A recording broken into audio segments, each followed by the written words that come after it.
É assim, a Pague Menos, ela, como eu comentei, sempre foi muito claro para a gente que nós teríamos que ter uma estrutura de governança bem robusta para poder passar pela associação.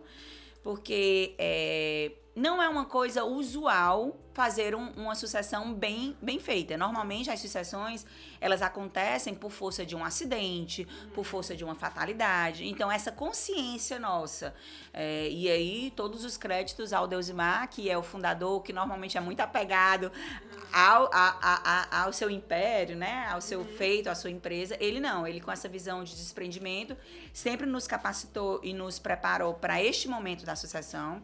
Então, uma etapa anterior ao IPO foi nós termos feito uma parceria com a General Atlantic em 2016. Lá nessa época já foi um ensaio onde a gente ia ter um sócio investidor internacional que já nos exigia informações, relatórios, estruturas e rituais que eles se sentissem seguros como sócios.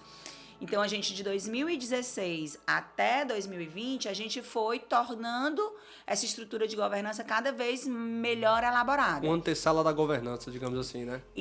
Exatamente. Então, assim, na época, nós não éramos obrigados a ter toda a estrutura de conselho, de comitês, mas a gente já começou a montar tudo isso. Então, um conselho estruturado onde o Deusimar ficou como presidente do conselho, o Mário como presidente executivo. A gente começou a desenvolver comitês que dessem suporte ao conselho, comitês que dessem suporte ao quadro de executivos, alguns rituais importantes para que as informações fossem passadas de forma segura para todo mundo.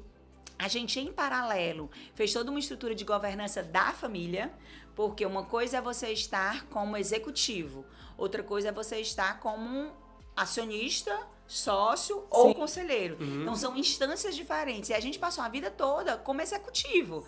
Tanto o Deusimar, o Mário, eu, e de repente alguns de nós íamos passar para outro tipo de cadeia. Então, virar essa chavinha na nossa cabeça demandava que a gente tivesse, enquanto família, uma estrutura bacana. Então, a gente criou o Conselho da Família, que não é o Conselho da Pague Menos, é o Conselho da Família Queiroz. A gente criou o Comitê de Investimento da Família Queiroz. Então, onde é que a gente vai investir? A Pague Menos é uma das investidas, mas tem outras investidas. Como é que a gente vai fazer esses investimentos? Os investimentos não mais serão feitos à revelia do Deusimar, porque ele, enquanto fundador, né, ele era o sócio majoritário, estava sempre ali. A gente ia começar a fazer isso de forma colegiada. Era um exercício para que eu e meus irmãos começássemos a decidir juntos, sem o peso de Deusimar ter um voto de veto ou não. Não tem isso. A gente criou esse comitê de investimento e um comitê de formação para a segunda e para a terceira geração.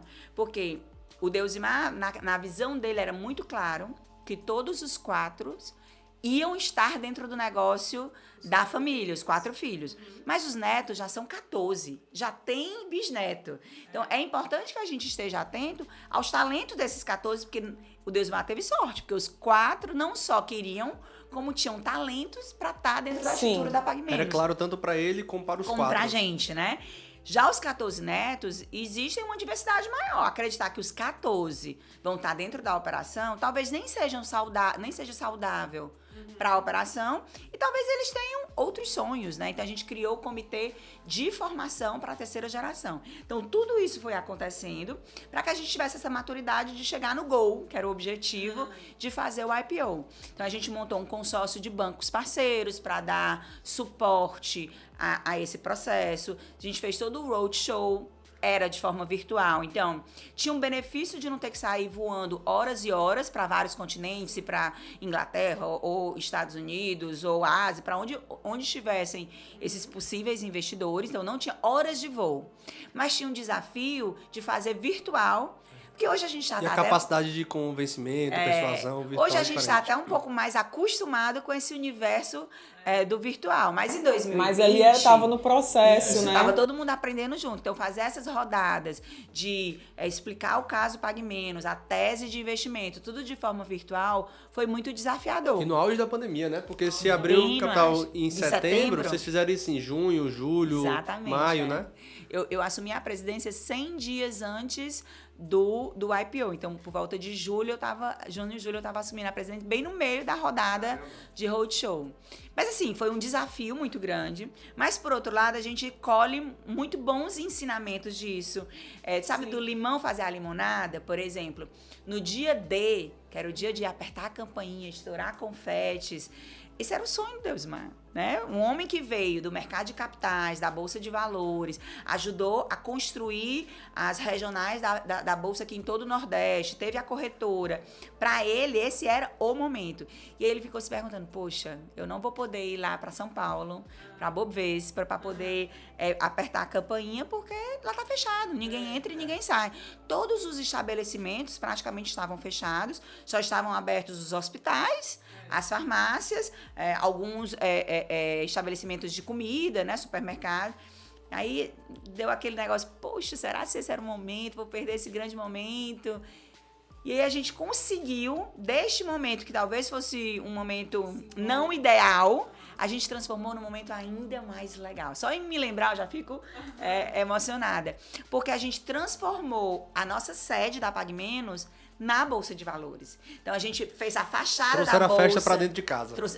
Se Maomé não vai à montanha, a montanha vem até Maomé. Então, a gente reproduziu a Bolsa de Valores na nossa fachada lá, na entrada do prédio da Pague Menos. A gente pegou um grande auditório e simulou o pregão da Bolsa de Valores, com um balcãozinho de madeira, com os painéis de LEDs atrás, com a campainha para bater. E mais do que isso, a gente levou a campainha, o estoura confetes, a marca da bolsa para todas as nossas lojas da época. Então, uma coisa que talvez fosse uma comitiva de lá 30 pessoas para São Paulo, uma parcela, né? A gente conseguiu fazer. Contagiou toda a empresa, né? Toda a empresa viveu esse momento. Então, pra gente foi um marco ainda mais legal. Então, quando a gente vê as fotos das pessoas de máscara, porque exigia. E, assim, nesse auditório, estávamos nós, a família, porque nem podia misturar muitas pessoas no mesmo ambiente. A família estourou cada um nos seus departamentos, os colaboradores nas lojas e curtimos junto esse grande momento. Engraçado, eu vi na época e nem sabia que tinha sido feito dessa forma, assim. Quando você vê a foto... você vê assim... Tem fotos com máscara e tem fotos sem máscara. Em algum momento a gente tira a máscara só para poder não ficar tão marcado o tempo, né? Aí a gente tirava a máscara, já que éramos todos da mesma família, batia a foto, depois voltava. Então os vídeos conseguem perceber que a gente tá dentro da Pague Menos. Na foto você acha que tá na Bolsa de Valores, né? É mesmo. Na B3,